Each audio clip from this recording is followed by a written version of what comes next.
ಎಕರೆ 10 ಕುಂಟೆ. ಕೋಕೋನಟ್ ಒಂದು 30 ಇದೆ. ನೀವು ವಾಟರ್ ಬಿಲ್ಟು ಪಕ್ಕದಲ್ಲಿ ಕೆರೆ ಇದೆ. ಸೂಪರ್ ಜಾಗ. ಮೈಸೂರಿಗೆ 40 ಕಿಲೋಮೀಟ್ರ್ ಆಗುತ್ತೆ. NH ರೋಡ್ಗೆ ಇದು 1.25 ಕಿಲೋಮೀಟ್ರ್ ಆಗುತ್ತೆ. 1 ಕಿಲೋಮೀಟ್ರ್ ಅಂದ್ಕೊಳ್ಳಿ.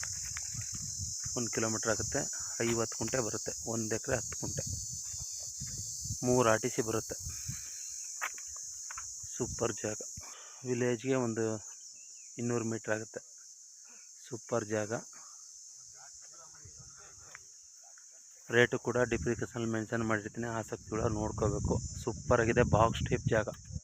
ಒಳ್ಳೆ ಪ್ಲೇನ್ ಲ್ಯಾಂಡು. ಒಂದು ಬೋರ್ ಹಾಕ್ಸ್ಕೋಬೇಕು. ಬೋರು ನಿಮಗೆ 100-150 ಅಡಿಗೆ ನೀರು ಬರುತ್ತೆ. ಸೂಪರ್ ಜಾಗ. ಬನ್ನಿ ನೋಡಿ, ಲೈಕ್ ಮಾಡಿ, ಕಮೆಂಟ್ ಮಾಡಿ, ಸಬ್ಸ್ಕ್ರೈಬರ್ ಆಗಿ. Thank you for watch. Video ನೋಡ್ರಿಗಳು ಧನ್ಯವಾದಗಳು. ಕೆಳಗಡೆ ಬೇಕು ಅಂದರೆ ನನ್ನ ನಂಬರ್ ಕೊಟ್ಟಿದ್ದೀನಿ. ನನ್ನ number 9620535066. Thank you for watch.